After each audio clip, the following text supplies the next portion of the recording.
오늘 우리에게 주시는 여호와 하나님의 말씀은 사사기 12장 1절로 15절 말씀입니다.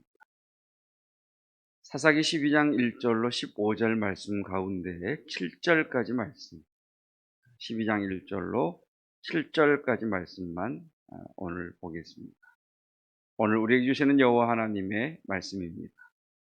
에브라임 사람들이 모여 북쪽으로 가서 입다에게 이르되 내가 암몬 자손과 싸우러 건너갈 때에 어찌하여 우리를 불러 너와 함께 가게 하지 아니하였느냐?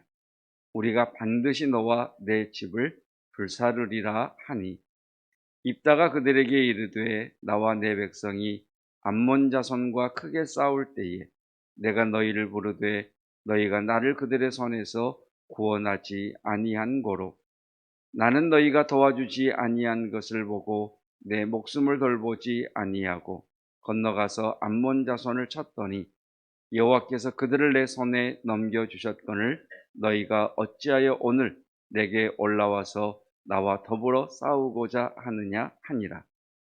입다가 길르앗 사람들을 다 모으고 에브라임과 싸웠으며 길르앗 사람들이 에브라임을 쳐서 무찔렀으니 이는 에브라임의 말이 너희 길르앗 사람은 본래 에브라임에서 도망한 자로서 에브라임과 므낫세 중에 있다 하였음이라. 길르앗 사람이 에브라임 사람보다 앞서 요단강 나루턱을 장악하고 에브라임 사람의 도망하는 자가 말하기를 청하건대 나를 건너가게 하라 하면 길르앗 사람이 그에게 묻기를 내가 에브라임 사람이냐 하여 그가 만일 아니라 하면 그에게 이르기를 십볼렛이라 발음하라 하여 에브라임 사람이 그렇게 바로 말하지 못하고 십볼렛이라 발음하면 길르앗 사람이 곧 그를 잡아서 요단강 나루턱에서 죽였더라.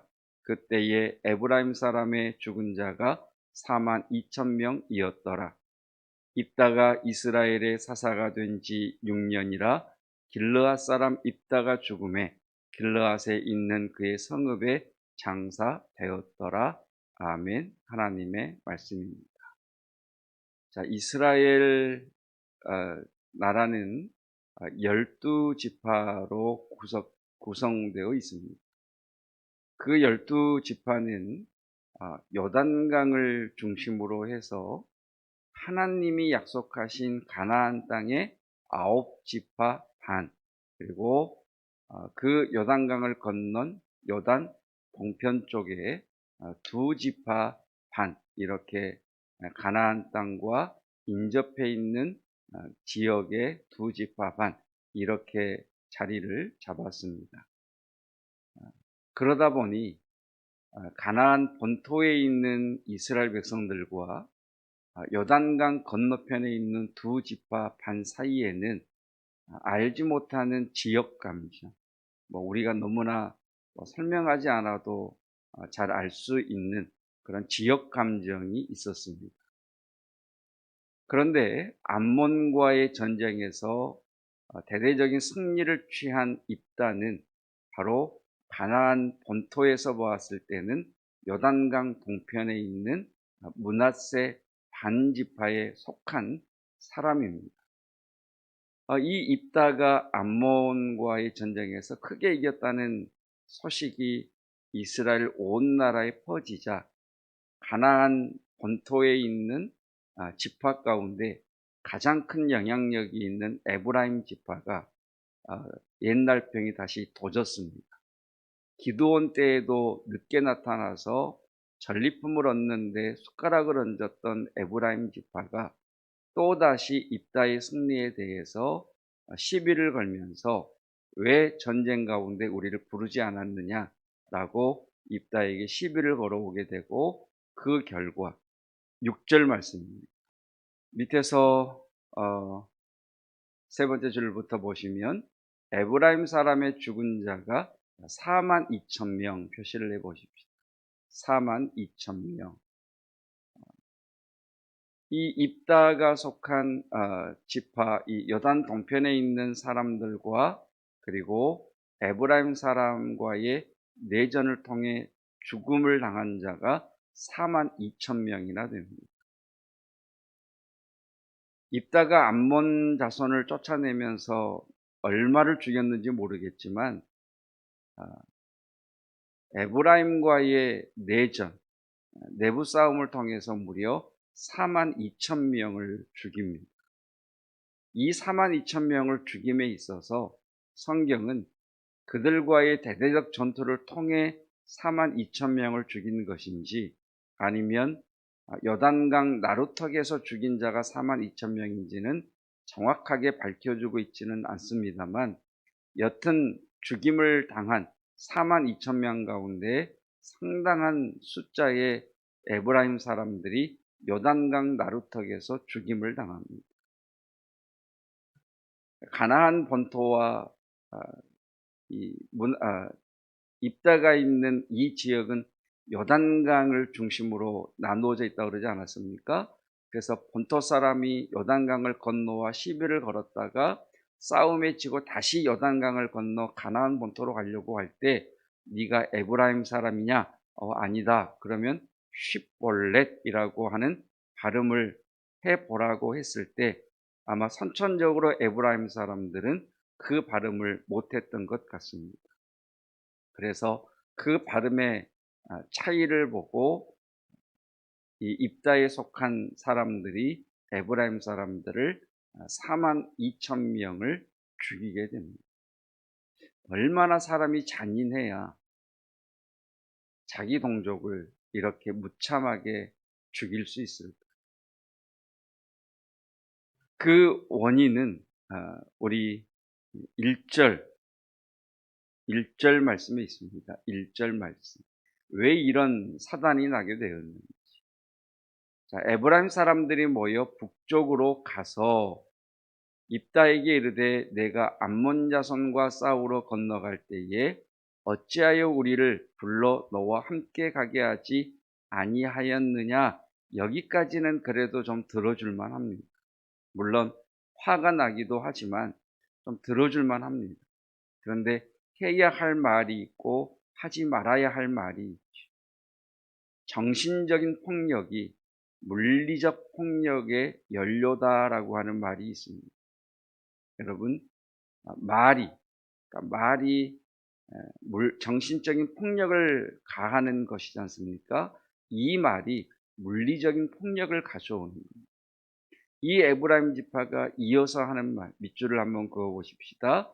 우리가 반드시 너와 내 집을 불사르리라. 밑줄을 한번 쭉 그어 보십시오. 우리가 반드시 너와 내 집을 불사르리라. 여러분, 이게 할 말입니까? 아무리 전리품이 탐이 나고 자신들이 앞장서고 자기의 이름이 드러나는 게 중요합니다만 이게 할 말이냐 이겁니다. 우리가 반드시 너와 내 집을 불사르리라. 그래서 입다에게 정신적인 폭력을 가하게 되고 결국은 이것으로 인해서 물리적 폭력이 기인하게 되는 거죠. 그리고 4절 말씀입니다. 4절 말씀에서 입다는 에브라임 사람들에게 이렇게 이야기를 하죠. 입다가 길르앗 사람을 다 모으고 에브라임과 싸웠으며 길르앗 사람들이 에브라임을 쳐서 무찔렀으니 길르앗 사람들과 에브라임 사람들이 싸운 이유가 뭐냐? 이는이라고 하는데 동그라미 표시를 해보시고, 싸운 이유는 에브라임의 말이 동그라미를 해보십시오. 에브라임의 말이 뭐라고 이야기합니까? 너희 길르앗 사람은 본래 에브라임에서 도망한 자로서 에브라임과 므낫세 중에 있다 하였습니다.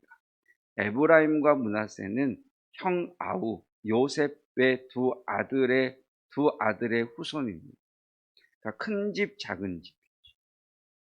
그리고 큰 집은 므낫세, 작은 집은 에브라임입니다. 그런데 좀 잘 산다고, 좀 땅덩이가 크다고, 힘이 좀 있다고 형 지파를 모독을 하는 겁니다. 여러분이 잘 되고 여러분이 형통할 때에, 그때에 우리가 더 겸손해야 될 이유가 여기에 있죠. 그래서 이들이 뭐라고 얘기합니까? 너희 길르앗 사람은 본래 에브라임에서 도망한 자로서 너희들 속된 말로 쪼다 뭐 이런 사람 아니냐. 이렇게 두 마디 우리가 내 집을 불사르리라 너희는 우리에게 도망간 자가 아니냐라고 하는 이 두 마디가 입다의 마음에 불을 지르고 길르앗 지파에게 불을 질러서 결국 이 일로 인해서 있어서는 안 될 하나님 나라의 하나님 민족의 공동체인 이스라엘의 내전이 일어나게 되고 이 말의 폭력 때문에 이 에브라임 지파의 정제되지 않는 그리고 감정을 건드리는 이 말 때문에 4만 2천 명이나 죽어나가는 비참한 그런 내전이 터지게 되는 것입니다. 잠언 15장 1절은 우리에게 결론적으로 이렇게 말씀하고 계시죠. 잠언 15장 1절 말씀 함께 읽겠습니다. 유순한 대답은 분노를 쉬게 하여도 과격한 말은 노를 격동하느니라.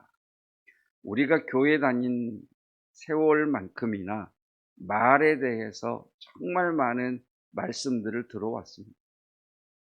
그런데도 정말 고쳐지지 않는 것이 말인 것 같습니다. 부모라고 자식에게 함부로 말하는 정신적 폭력, 어른이라고 아랫사람에게 정제되지 않고 폭발해버린 감정의 말들, 그리고 내 기분과 내 감정에 따라 쏟아놓는 폭력적인 언어들, 이것이 힘이 없는 이들에게는 정신적인 폭력, 지울 수 없는 정신적인 폭력을 가져옵니다만 나보다 힘이 센 사람이거나 또는 나보다 어렸던 사람이 나보다 장성하게 되면 고스란히 그 폭력이 내게로 대갚아지는 것을 보게 됩니다. 여러분, 9월 첫날입니다. 9월 첫날을 시작하면서 9월 한 달 우리가 기억해야 될 말씀이 잠언 15장 1절 말씀이라 하나님께서 우리에게 주신 말씀이라 고백합니다. 다시 한번 읽어볼까요? 유순한 대답은 분노를 쉬게 하여도 과격한 말은 노를 격동하느니라. 여러분, 정말 우리의 언어가, 우리의 혀가, 우리의 말에 변화가 있기를 주님의 이름으로 축복합니다. 함께 기도하겠습니다. 카카오 첫 출근을 감사드립니다. 강전진 바른 신앙 생활할 수 있도록 인도하옵소서. 사랑합니다. 강광규 집사님 감사 예물 드리셨습니다. 이숙자 원사님 감사 예물 드리셨습니다. 하나님, 사랑하는 주의 아들이, 주의 청년이 새로운 회사에 입사를 하고 첫 출근을 하게 하시니 감사합니다. 지금까지 지키신 이가 여호와이셨사오니 하나님께서 그와 동행하여 주옵시며 그로 말미암아 그의 주변에 그가 속한 곳에 주의 은혜와 주의 축복이 부어지게 하여 주시옵소서. 이숙자 권사님 감사 예물 드립니다. 하나님, 권사님의 가정을 축복하시고 특별히 이재봉 집사님 하나님께서 영육간에 강건케 하옵소서. 하나님 아버지, 오늘 말씀을 통해서 과격한 말과 유순한 말이 어떤 결과를 가져오는가 하는 것을 깨닫습니다. 하나님, 우리는 지난 신앙의 여정 동안 얼마나 많은 말씀들을 통해 언어의 중요성, 유순한 말의 필요성, 우리의 정제되지 않은 말, 또 과격한 말, 또 자랑하는 말, 하나님 또 깎아내리는 말들이 상대방에게, 자녀에게, 또 아랫사람에게, 또는 윗사람에게, 또는 성도에게 얼마나 지울 수 없는 큰 상처를 주었는가를 들었습니다. 그럼에도 불구하고 여전히 변하지 않는 것이 우리의 혀요, 길들여지지 않은 것이 우리의 언어인 것을 또한 고백합니다. 우리 주님께서는 우리 마음에 쌓은 것에서 우리 입으로 나온다 하셨사오니 성령 하나님, 우리 마음 가운데 임하셔서 우리 마음의 변화가 먼저 일어나게 하옵시고 진실로 우리의 입술, 우리의 혀, 우리의 말, 우리의 어투가 변화되는 성도의 삶을 살아내게 하여 주시옵소서. 하나님 아버지, 9월 첫 날입니다. 9월 첫날 주님 앞에 예배드리는 성도들의 이 예배를 흠양하여 주시고 우리의 기도에 응답하여 주시옵소서. 계속해서 백신 접종 가운데 있는 성도들 두려움 대신 평강 주시옵시고 하나님 백신으로 인해서 통증이나 또는 고열이나 또 다른 하나님 육체의 그런 변화의 아픔들이 일어나지 않게 하여 주옵시며 하나님께서 예수님의 보혈을 부으시고 성령의 기름을 부으사 코로나 바이러스로부터 보호하시며 모든 질병과 약함으로부터 지켜주시기를 원합니다. 특별히 성령의 바람, 생명의 영이신 생기가 불어와 죽은 자들을 살아나게 하셨던 것처럼 살리시는 이의 영이신 성령께서 육체의 약함 가운데 있는 우리 성도들 가운데 역사하셔서 그 몸의 모든 더러운 병의 근원들을 말려주시고 다 태워주시며 하나님 그 모든 것들이 다 몸에서 떠나가게 하여 주시옵소서. 우리 젊은이들 하나님께서 진로의 문을 열어주시고 하나님 만남의 복을 허락하여 주시옵시며 또한 수험생들에게 지치지 않는 마음과 그 목표점을 향해 전심전력할 수 있도록 주께서 오늘도 동행하여 주시기를 원합니다. 하나님 어르신들 영육간에 강건케 하옵시고 청명함을 잃어버리지 않게 하옵소서. 9월을 시작하는 첫날 하나님께서 우리에게 말씀을 주셨습니다. 이 말씀을 다시 한번 우리 마음에 새기게 하시고 이 말씀이 우리의 삶의 방향과 지표가 되게 하옵소서. 유순한 말은 분노를 쉬게 하여도 과격한 말은 노를 격동하느니라. 주여 우리의 혀와 우리의 입술과 우리의 언어와 우리의 말을 주관하여 주시옵소서. 예수 그리스도의 은혜와 하나님의 사랑하심과 성령 하나님의 기름 부으심의 놀라운 은혜가 우리의 언어와 우리의 말과 우리의 입술과 우리의 혀가 온전히 성령 하나님에게 길들여짐으로 지지하고 격려하고 응원하고 칭찬하고 축복하고 감사하는 혀와 언어와 말과 입술 되기를 원하는 성도들 위해 영원토록 함께 하시기를 축원하옵나이다. 아멘.